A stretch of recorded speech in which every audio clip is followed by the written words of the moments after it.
O mestre foi-se. Hoje vou te contar a história de um velho ferreiro que tinha o nome curioso de Sr. Foice.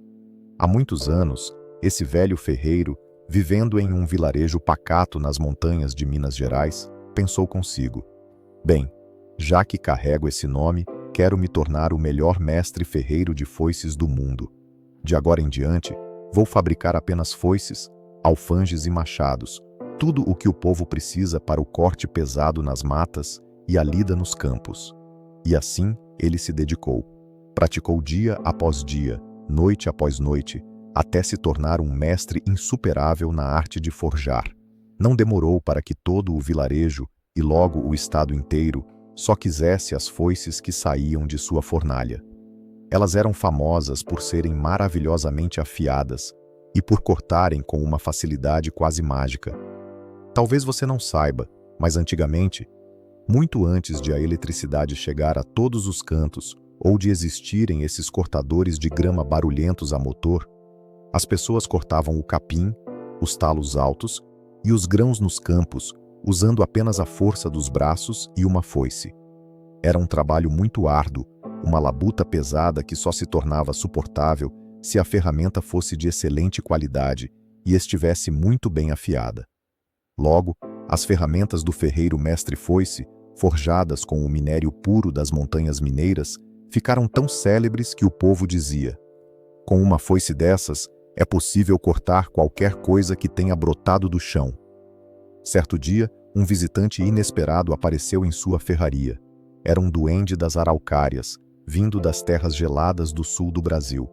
Ele contou ao ferreiro que, em sua terra, no Rio Grande do Sul, havia surgido uma praga terrível. Uma erva daninha misteriosa estava crescendo de tal forma que nenhuma lâmina gaúcha conseguia cortá-la. O povo dos Pampas estava em polvorosa, pois o mato crescia sem parar e logo as cidades seriam sufocadas pelo verde invasor. Isso eu preciso ver com meus próprios olhos, disse o mestre Foice, ajeitando o chapéu. Ele nunca tinha ouvido falar de uma planta que não pudesse ser cortada. Por outro lado, o duende contou que até lá no sul já se falava das famosas foices mineiras e da reputação de que elas cortavam tudo, simplesmente tudo, que viesse da terra. O mestre Foice não hesitou. Escolheu uma de suas melhores lâminas, colocou-a no ombro, pendurou uma placa na porta da ferraria com os dizeres: fui para o sul, volto logo, e partiu em viagem junto com o pequeno ser da floresta. Depois de alguns dias cruzando o país de trem, eles chegaram às terras gaúchas, e o ferreiro não acreditou no que viu. Já na estação de desembarque, mal se conseguia caminhar. O mato era tão alto e denso que cobria os trilhos e as calçadas. Sem perder tempo, ele desceu a foice do ombro, querendo abrir os primeiros caminhos com um golpe poderoso. Ele se preparou, girou o corpo e... zás! Assim que a sua melhor lâmina tocou um único talo daquela erva, ela ficou cega na mesma hora. Uai, mas que coisa! Exclamou o mestre Foice. Aquilo nunca tinha acontecido com ele antes. Com paciência, ele pegou sua pedra de amolar e trabalhou até deixar a foice afiada novamente. Ele estava decidido a tentar mais uma vez. Novamente, ele desferiu um golpe certeiro, desta vez rente ao solo, com toda a sua força. Mas nada aconteceu. A planta continuou intacta, e sua boa foice de aço mineiro acabou toda amassada e torta. Mas que barbaridade! Disse o mestre, agora um tanto preocupado. Ele se sentou em uma pedra, procurou um lugar firme, tirou um martelinho da mochila e começou a trabalhar no metal para desamassar a lâmina. Enquanto ele batia o martelo para consertar a foice, um processo que os ferreiros chamam de dengelar, o seu bom humor começou a voltar. O martelo batia no ritmo. Pling, pling, pling. E logo o mestre Foice estava assobiando uma melodia para acompanhar o som do metal. De repente, uma vozinha vinda do meio do mato comentou: você faz uma música muito divertida com esse seu martelo e essa foice, mas lamento dizer que nada disso vai ajudar. Nem com a foice mais afiada deste mundo, você conseguirá cortar a minha erva daninha. O ferreiro se virou rapidamente para ver quem falava, mas não viu ninguém à sua altura. Só quando olhou bem para baixo, rente ao chão, viu um passarinho pequeno olhando para ele com curiosidade. "O sul é mesmo um lugar curioso", disse o ferreiro. "Aqui os passarinhos falam e o mato se recusa a ser cortado. Fui eu quem trouxe a semente dessa planta de muito longe para cá", explicou o pássaro. "Mas, meu pequeno amigo, por que você fez uma coisa dessas? É que aqui embaixo o inverno às vezes é muito frio e cinzento. Eu pensei que, se trouxesse uma planta forte que resistisse ao gelo e à geada, ela cresceria mesmo no inverno e as pessoas teriam um campo verde e bonito o ano inteiro." O ferreiro olhou para o pássaro e disse com carinho: "Sua intenção foi boa e te honra, pequeno. Mas agora essa planta cresce com tanta força que logo as vilas e as estâncias estarão cobertas e ninguém sabe como detê-la." "Pois é, existe um segredo", confessou o passarinho. "Mas a moça que conheci no mercado de flores de Casablanca não quis me contar o segredo todo." "Então foi lá em Casablanca, na África, que você conseguiu essa semente?" "Acho que fiz uma bobagem muito grande", disse o pássaro, baixando as asinhas, muito triste. "Não fique triste, meu amigo.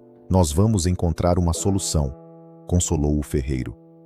O mestre Foice ficou um bom tempo pensando em como poderia ajudar o povo do sul. Então, teve uma ideia. O duende das araucárias, que o trouxera até ali, certamente saberia como descobrir mais sobre esse lugar chamado Casablanca. Afinal, o ferreiro mineiro nunca tinha ido tão longe. "Meu caro duende", chamou ele, "você já ouviu falar de um lugar chamado Casablanca?" "Infelizmente, nunca ouvi", respondeu o duende desanimado. "Mas deixe-me perguntar isso na nossa próxima grande assembleia dos seres da mata. Talvez um dos meus primos, e eu tenho muitos primos espalhados pelas matas, conheça esse lugar." E de fato, na reunião seguinte dos seres mágicos da floresta, onde até o João Pestana estava presente para ouvir, o duende perguntou se alguém sabia onde ficava Casablanca. No início, houve um silêncio total. Ninguém conhecia o lugar, mas de repente, um vulto se manifestou lá no fundo. Era um duende bem velhinho, sentado nas últimas fileiras. Ele não tinha entendido a pergunta de imediato porque estava meio surdo. "Eu já estive lá", disse ele caminhando até a frente. "Mas isso faz mais de 100 anos. Foi uma viagem longa e muito difícil, cruzando o oceano. Fica lá no norte da África, à beira do mar. É uma cidade linda chamada Casablanca. Dizem que há um mercado de flores especial lá. Você se lembra dele?" perguntou o mestre ferreiro, que também estava na reunião. "E como lembro?", respondeu o velho duende. "Lá conheci uma florista que se encantou por mim. Quando ela percebeu que eu queria voltar para o Brasil, ela enrolou um talo dessa planta mágica em volta dos meus pulsos e disse: 'Agora você está preso a mim, meu querido.'" O ferreiro ouviu com atenção enquanto o duende continuava. "Aquele talo era assustador. Eu não conseguia quebrá-lo por nada, por mais que fizesse força. Ela me levou para a casa dela e eu fiquei lá cativo por um bom tempo. Só quando ela se convenceu de que eu tinha me acostumado com a ideia é que ela resolveu me soltar." "E como ela fez para soltar o talo?", perguntou o ferreiro, sentindo que estava perto da resposta. "Ela pegou uma tesourinha de ouro puro que guardava em uma caixinha. Enquanto cortava, ela disse: 'Apenas o ouro puro tem o poder de cortar esta erva mágica.' Assim que me vi livre, nem olhei para trás. Corri o mais rápido que pude para pegar o primeiro navio de volta para o Brasil." O mestre Foice deu um sorriso largo. O mistério estava resolvido. Ele explicou ao duende das araucárias: "Preciso de 1 quilo de ouro puro das minhas montanhas de Minas. Com ele, vou forjar uma foice dourada e com essa ferramenta vamos salvar os pampas." Os seres da montanha e da floresta se mobilizaram. O ouro foi providenciado. E embora os guardiões dos tesouros da terra não gostem de abrir mão de sua riqueza, eles sabiam que era por uma causa nobre. O mestre Foice buscou uma ferraria local e pediu permissão ao mestre ferreiro gaúcho para usar a fornalha. Logo, o fogo estava ardendo intensamente. O mestre Foice derreteu o ouro e o despejou em um molde que já tinha o formato perfeito de uma foice.